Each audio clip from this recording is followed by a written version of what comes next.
السلام عليكم. أنا دينا شعراوي، والنهاردة هنتعلم مع بعض ازاي نعمل شكل الدبدوب بتاع الميتو يو على المانجا. يلا بينا نبدأ. أول حاجة هناخد اللون الأحمر وهنستعمل الاكسترودر. هي كل الفكرة سهلة جدا، احنا بناخد يعني قطعة من الصلصال بنحطها فيها ونختار الوش اللي احنا عايزينه. انا عشان عايزة الويف بتاعت القلب تكون رفيعة خالص، فهختار الوش ده اللي هو فيه يعني كذا خط هيطلع ويبقوا رفيعين صغيرين. ده عشان يسهل عليا، بدل ما اقعد اعمل بايدي واحده واحده وارفعهم وتبقى تخينه من حته ورفيعه من حته، لا انا عايزاهم كلهم يبقوا نفس الحجم متساويين، فكده اسهل كتير. هناخد في الاول 2 مع بعض ونلفهم على ناحيه واحده، تمام، ونسيبهم زي ما هما، وناخد 2 تانيين ونلفهم على الناحيه العكس الناحيه الاولانيه اللي احنا عملناها. يعني واحده لفيناها يمين، تانية هنلفها شمال، ونحطهم جنب بعض وكده نبقى احنا نحاول طبعا نظبطها، وكده نبقى احنا عملنا اول ويف. هنفضل نعمل كده لحد ما يبقى عندنا كذا صف جنب بعض، وهنشوف سوا في الاخر شكله هيبقى عامل ازاي.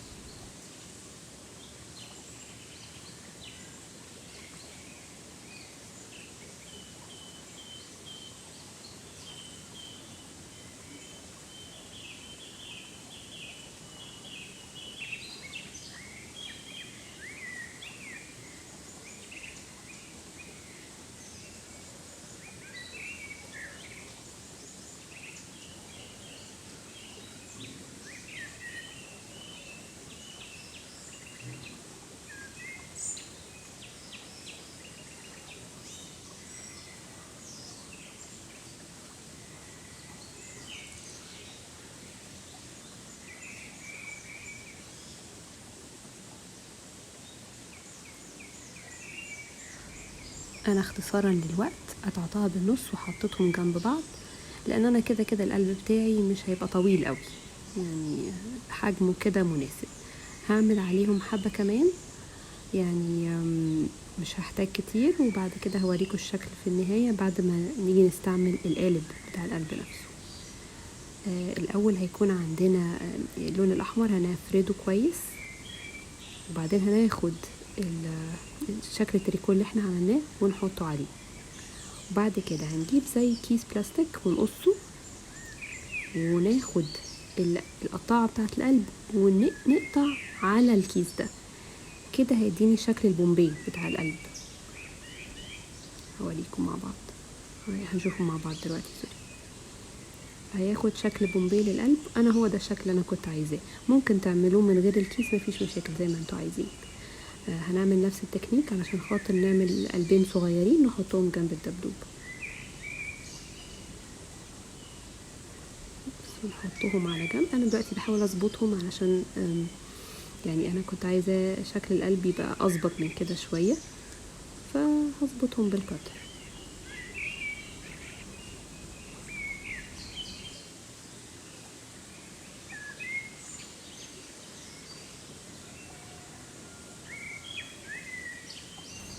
دلوقتي هناخد اللون الجراي وهنقسمه قطعتين، الراس اللي هي هتبقى كورة زي ما احنا شايفين، ونجيب المج ونحطه عليها ونقعد نحاول نظبط فيه لغاية لما نجيب شكل الراس اللي احنا عايزينها.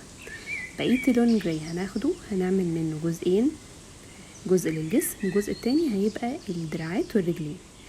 جزء للجسم ده هو ده شكله، الجزء الرفيع اللي فوق ده هو يعتبر هو الرقبة، ومن تحت هو بقية الجسم، ونظبط فيه برضو. وبعد كده نعمل الرجلين والايدين. دي كده اول رجل هنعملها سوا، هنعملها على شكل اسطوانة وتكون مدملكة كده شوية، وبعدين نتنيها شوية من تحت ونحاول نقعد نظبط فيها بحيث انها تدينا شكل رجل. دي كده شكل اول رجل، وهنكرر نفس الكلام في الرجل التانية. طبعا نحاول نلزقها كويس، نفس الكلام هنعمله في الرجل التانية. بعد كده الباقي هنعمل بيه الايدين او الدراعات بتاعه الدبدوب. احنا عايزينها تبقى رفيعه من فوق ومدملكه شويه كده من تحت. ونلزقها كويس، بس ما نبنيهاش على الاخر. انا تنيتها بس عشان خاطر اعرف احطها على القلب اول ما احطه. فهنحطها دلوقتي، الايدين بقوا محطوطين اهو، وبعدين نبدأ نحط الودان.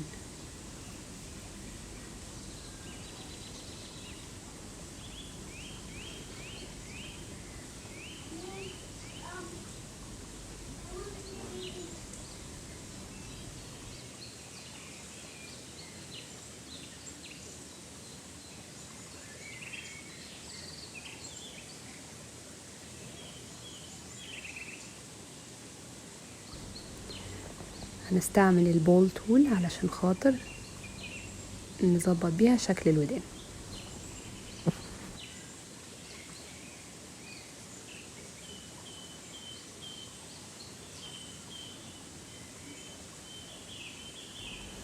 دلوقتي هنستعمل النيدل تول عشان خاطر نعمل بيها شكل الفرو.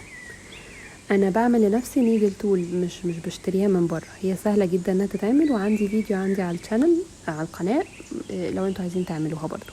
دي كمان نيدل تول انا عاملاها لنفسي عشان اسهل عليا موضوع الفرو بتاع الدبدوب ده. ببقى عامله كذا ابره فيها، مش ابره واحده، علشان خاطر تسرع العمليه، بدل ما تبقى بتاخد وقت طويل جدا يعني ان انا تبقى بالنيدل تول العاديه. ف هي نفس الفكره، بس كل فكره ان هي فيها كذا نيدل. زي ما احنا شايفين خلصنا كده كل الدبدوب. في الحتت بقى الصعب ان انا اعملها بالنيدل تول اللي فيها كذا ابره، بضطر استعمل فيها النيدل تول دي، هي الابره الواحده دي هتبقى اسهل ان انا اعرف اعمل بيها الحتت اللي التانية ما تقدرش توصل لها.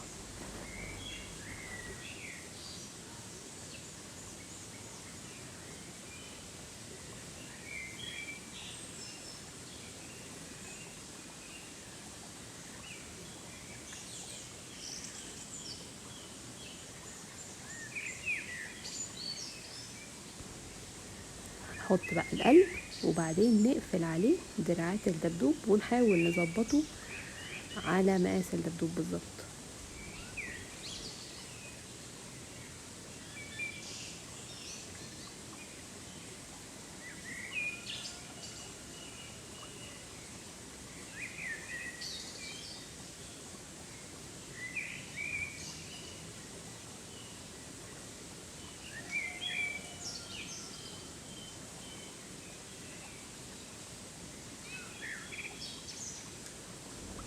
دلوقتي هناخد لون رمادي افتح شويه، سنه بسيطه يعني من لون الدبدوب نفسه، ونبدا نعمل بيه التفاصيل الصغيره اللي بتخلي يعني شكله حلو.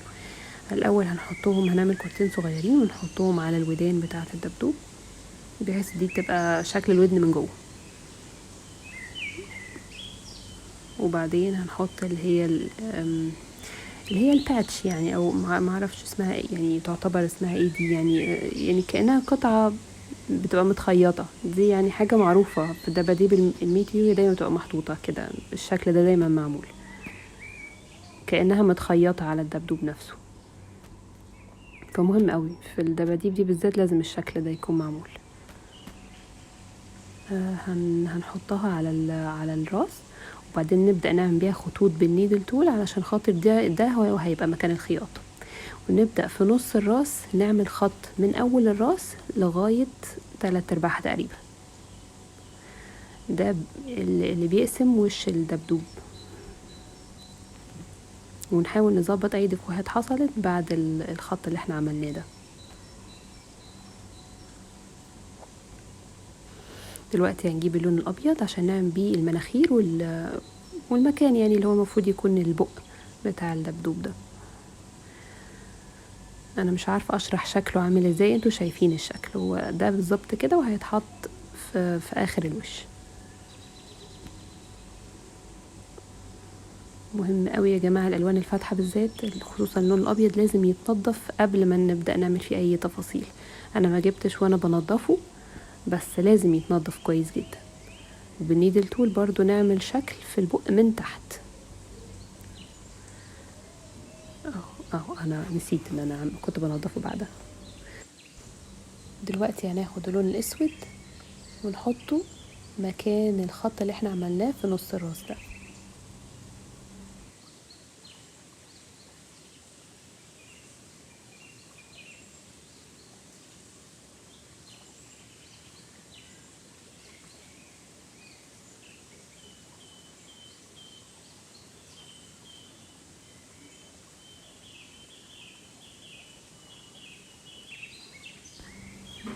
وهنعمل خطوط رفيعة وصغيرة جدا، وهي دي اللي هتبقى الخياطات الموجودة على الباتش اللي في راس الدبدوب.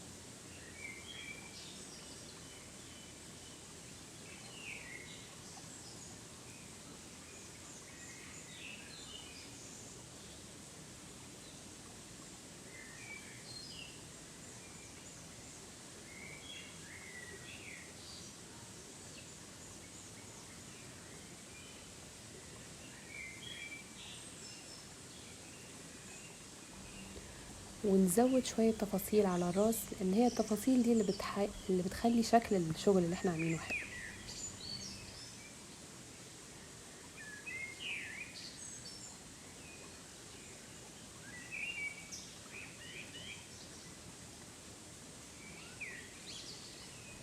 خطين سود رفيعين يتحطوا، هما دول بيكونوا الحواجب.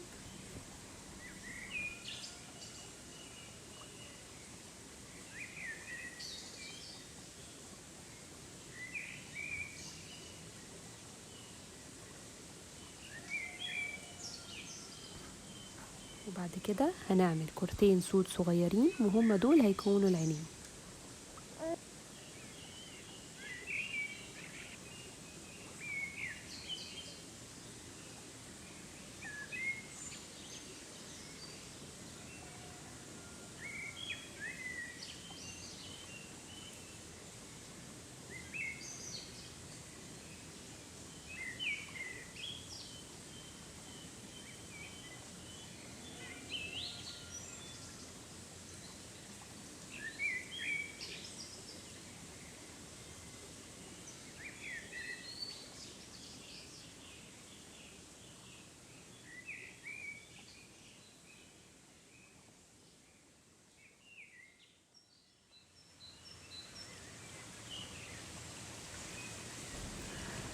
المناخير بقى عبارة عن شكل بيضاوي صغير لونه أزرق، نحطها ونضغط عليها كويس عشان نثبتها على الدبدوب.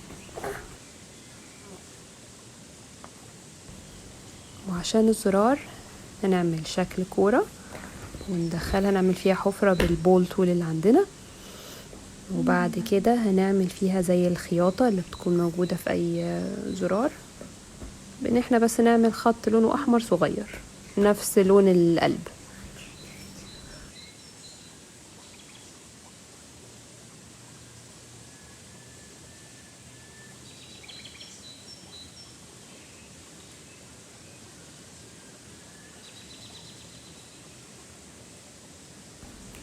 احنا كده نكون خلصنا. هنحطه في الفرن على درجة حرارة 120 لمدة ساعة. لو عجبكم الفيديو ما تنسوش تعملوا سبسكرايب ولايك واشتركوا في القناة. ميرسي، باي.